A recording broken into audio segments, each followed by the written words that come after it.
Parents know that there are days where our kids drive us absolutely crazy, right? I am pretty sure that it was a mother that coined the term. If I've said this once, I've said it 1,000 times, right? Because we're constantly saying the same thing over and over again. Well, I had one of those days last Sunday where my son drove me crazy. I've told him for years to stop using my stuff. This is a constant battle. I'll find my pit stick up on his shelf, and I know I didn't put it on that shelf. I'll be missing belts and have to buy new belts because he's been in my closet. Even one day, I saw him walking with my sneakers on. It's a constant battle. So last Sunday, I was getting ready for church, and I was shaving, and I finished shaving, and then I have these electric trimmers, razors to take care of my beard and my eyebrows and things like that. So I grabbed the one that I just used for my eyebrows, and I took it, and I heard it go zzz, and I stopped halfway through because it's not supposed to make that zzz. It's supposed to go like zit, zit, zit, just cut the long hairs off. Well, it turns out he used that trimmer, took the guard off. I didn't check it because I'm the only one that uses my stuff, right? And I had half an eyebrow last Sunday for the week of Christmas. And all I could think last Sunday as I was getting ready to preach is all these people are going to see is my half eyebrow. Lisa woke up to, oh my God, I'm going to kill him. That's how she woke up in the morning. So we have those moments as parents. The gospel lesson for this Sunday, this first Sunday of Christmas, was the last reading we heard today. Jesus at 12 in the temple. We do a little bit of a time warp in the church's lectionary at this time of year, and it makes me crazy because, you know, he was just 2 days ago a baby. Now he's 12 years old. He'll be a baby again on New Year's. He'll be a baby again next Sunday, and then all of a sudden he'll be 30 and being baptized. But, you know, we deal with that. But he's 12 in the temple today.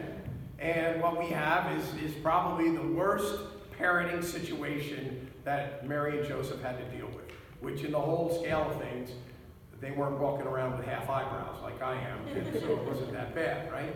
And what happened was, and we always, when we look at this text, I think we start to think to ourselves, what kind of parents were they? That it took them a day to notice that their kid was gone.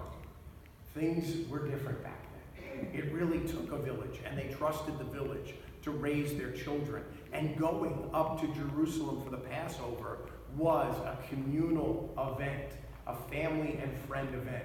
So it was just assumed that everyone was going to watch everyone's children.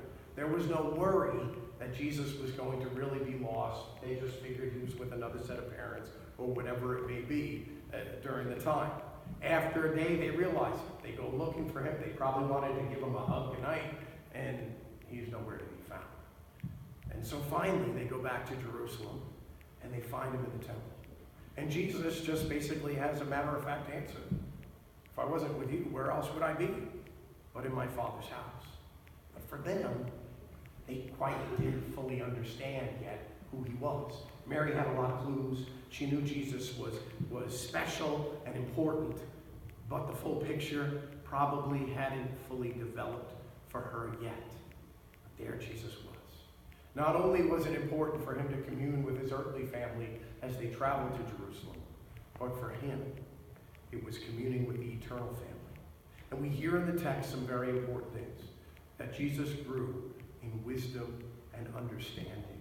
And he amazed them with that growth, with that wisdom and understanding. And that's who we are. That's what we do. We come to our Heavenly Father's house to grow in our wisdom and our understanding of the blessings that God offers to us. And that's the beauty of a Sunday like this. This is one of those traditions that I love, is that even though Christmas has passed, Christmas is not over. And we gather in a liturgy of lessons and carols. We rehearse again the story of God coming to be with us, God in the flesh. And this is a story, and these are readings that we can't hear enough because they are at the heart of God and the heart of who we are as God's people. And what's also interesting and important for us to remember is that Christmas carols first came into being to help teach the people who could not read the story of Christmas and the birth of Jesus. So important is this message for our lives that even when people couldn't read it for themselves, the church put together song so it would be internalized and memorized and repeated and sung over and over again. Because the importance of knowing that God is near, that Emmanuel, God is with us, is at the heart of the comfort that we need as the people of God. So we come together into our heavenly family's house to hear and to be assured and be blessed and sing these songs of praises and these hymns of joy so that the peace of God enters into us over and over again. Amen.